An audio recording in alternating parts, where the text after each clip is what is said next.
ओम नमः शिवाय। भक्ति समुदाय में आपका स्वागत है। परंपराओं के अनुसार और हम एकादशी का बहुत महत्व मानते हैं। इसी प्रकार सफला एकादशी का भी महत्व है। तो एक बार युधिष्ठिर के दरबार में बहुत महत्वपूर्ण चर्चा चल रही थी।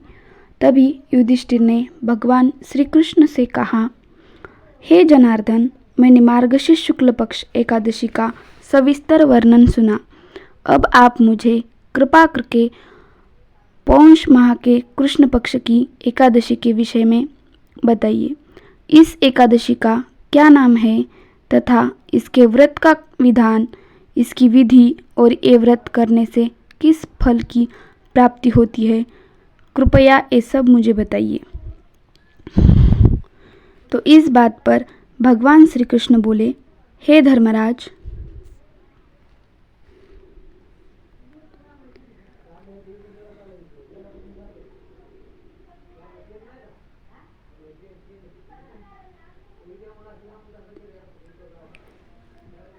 पौष माह के कृष्ण पक्ष में आने वाली इस एकादशी को सफला एकादशी कहा जाता है। इस एकादशी के देवता श्री नारायण विधि पूर्वक इस व्रत को करना चाहिए। जिस प्रकार नागों में शेषनाग, पक्षियों में गरुड़, सब ग्रहों में चंद्रमा, यज्ञों में अश्वमेध और देवताओं में भगवान विष्णु श्रेष्ठ है, उसी तरह सब व्रतों में एकादशी व्रत बहुत श्रेष्ठ है। जो मनुष्य सदैव एकादशी का व्रत करते हैं वे मुझे परम प्रिय है। इसका महात्म्य मैं तुमसे कहता हूँ, तो हे धर्मराज, तुम ध्यानपूर्वक सुनो।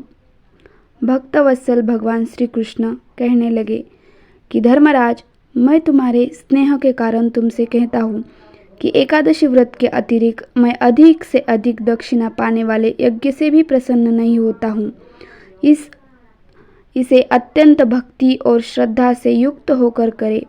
हे राजन, द्वादशी युक्त पौष कृष्ण एकादशी का महात्म्य तुम एकाग्रचित्त होकर सुनो। चंपावती नगरी में एक महिष्मान नाम का राजा राज्य करता था।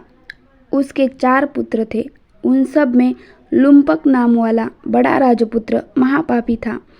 वह पापी सदा परस्त्री और वेश्यागमन तथा दूसरे बुरे कामों में अपने पिता का धन नष्ट किया करता था। सदैव ही देवता, ब्राह्मण, वैष्णवों की निंदा करता था। तब राजा को अपने बड़े पुत्र से ऐसे कुकर्मों का पता चला तो उन्होंने उसे अपने राज्य से निकाल दिया। तब वह विचारने लगा कि कहाँ जाऊँ, मैं क्या करूँ। तो अंत में उसने चोरी करने का निश्चय किया। दिन में वह वन में रहता और रात्रि को अपने पिता की नगरी में चोरी करता। तब उसके इस कर्मों से प्रजा तंग आ चुकी थी और उसे कुछ समय पश्चात सारी नगरी भयभीत हो गई। वह वन में रहकर पशु आदि को मारकर खाने लगा। नागरिक और राज्य के कर्मचारी उसे पकड़ लेते, किंतु उस राज्य का राजा उसका पिता था तो उससे भय से वो छोड़ देते। वन में एक अति प्राचीन विशाल पीपल का वृक्ष था। लोग उसकी भगवान के समान पूजा करते थे। उसी वृक्ष के नीचे वह महापापी लुम्पक रहता था। इस वन को लोग देवताओं की क्रीड़ास्थली मानते थे। कुछ समय पश्चात पौष कृष्ण पक्ष की दशमी के दिन वह वस्त्रहीन होने के कारण शीत के चलते सारी रात्रि सो नहीं सका। उसके हाथ पैर अकड़ गए। सूर्योदय होते होते वह मूर्छित हो गया। दूसरे दिन एकादशी को मध्याह्न के समय सूर्य की गर्मी पाकर उसकी मूर्छा दूर हो गई। गिरता पड़ता वह भोजन की तलाश में निकला। पशुओं को मारने से वह समर्थ नहीं था। अंत में पेड़ों के नीचे गिरे हुए फल उठाकर वापस उसी पीपल वृक्ष के नीचे आ गया। उस समय तक भगवान सूर्य अस्त हो चुके थे। वृक्ष के नीचे फल रखकर कहने लगा, हे भगवान, अब आपके ही अर्पण है ये फल, आप ही तृप्त हो जाइए। उस रात्रि को दुख के कारण रात्रि को भी वह उसे नींद नहीं आई। उसके इस उपवास और जागरण से भगवान अत्यंत प्रसन्न हो गए और उसके सारे पाप नष्ट हो गए। दूसरे दिन एक अति सुंदर घोड़ा अनेक सुंदर वस्तुओं से सजा हुआ उसके सामने आकर खड़ा हो गया।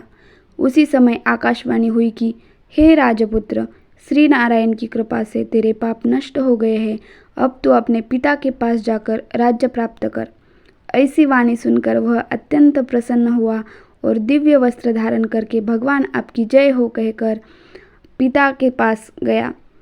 उसके पिता ने प्रसन्न होकर उसे समस्त राज्य का भार सौंप दिया और वह स्वयं वन के रास्ते चले। अब लुम्पक शास्त्रानुसार राज्य करने लगा। उसके स्त्री, पुत्र आदि सारा कुटुंब भगवान नारायण का परम भक्त थे। वृद्ध होने पर वह भी अपने पुत्र को राज्य का भार सौंपकर वन में तपस्या करने चले गए और अंत में लुम्पक नाम का वो पापी वैकुंठ को प्राप्त हो गया। अंत में जो मनुष्य इस परम पवित्र सफला एकादशी का व्रत करता है उसे अंत में मुक्ति मिलती है। जो नहीं करते वो पूंछ और सींगों से रहित पशुओं के समान है।